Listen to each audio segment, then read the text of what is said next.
படிங்களேன். என் தேவனே இந்த ஸ்தலத்தில் செய்யப்படும் என் தேவனே. அப்ப ஆராதிக்கணும். புரியுதா?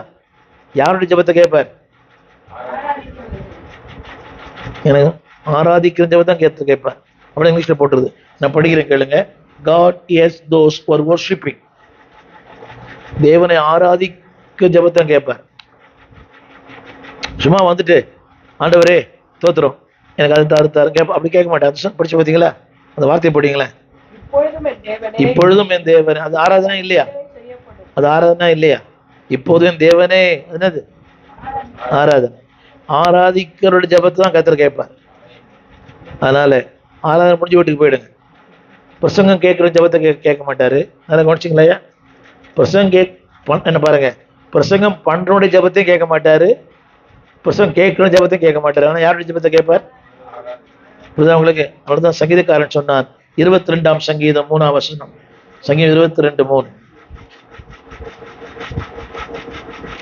சங்கீதம் 20. ஆமென். அவர் எங்க இருக்கிறாரு? துதிகளுக்குள். நல்ல கவனிங்க. எங்க இருக்கிறார்? கொஞ்சம் நல்லா இஸ்ரவேலின். ஒரு நிமிஷம். அப்ப எப்பதான் ஜெபத்தை கேட்பார்? துதிகளுக்குள் வாசம் பண்றார். துதி முடிஞ்ச பிறகு ஜெபம் பண்ணா கேட்க மாட்டார். புரிஞ்சுச்சு? நல்லா புரிஞ்சுச்சா? இஸ்ரவேலின் பிரசங்கத்தில் வாசம் பண்ணலையா? பிரசங்கத்தில் வாசம் பண்ணாரு போட்டிருக்குது. என்னையா? பிரசங்கத்தில் வாசம் பண்ணல.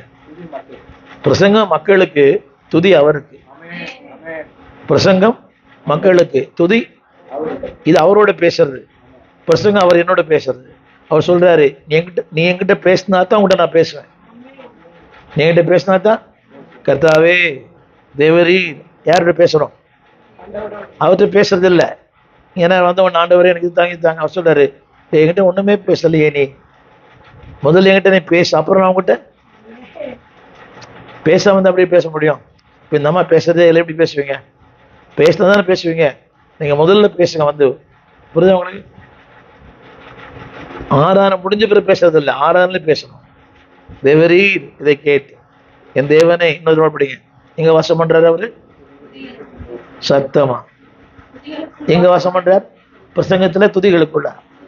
ஆலயத்துல துதி இல்லையா? தமிழ் புரியுதா? ஆலயத்துல வாசம் பண்றாரு, ஆனா துதிகள்ல அதிகம் வாசம் பண்றார். அப்ப தேவனை துதிக்கும் போது நீ ஜெபமே பண்ண வேண்டாம், உன்னுடைய காரியம்லாம் சக்சஸ் ஆயிடும். ஜெபிச்சு பெறது வேற, துதித்து பெறது வேற. ஜபத்தினால் நடக்கா துதி நடக்கும். எரிகோ கோட்டை ஜபத்தால துதியினால.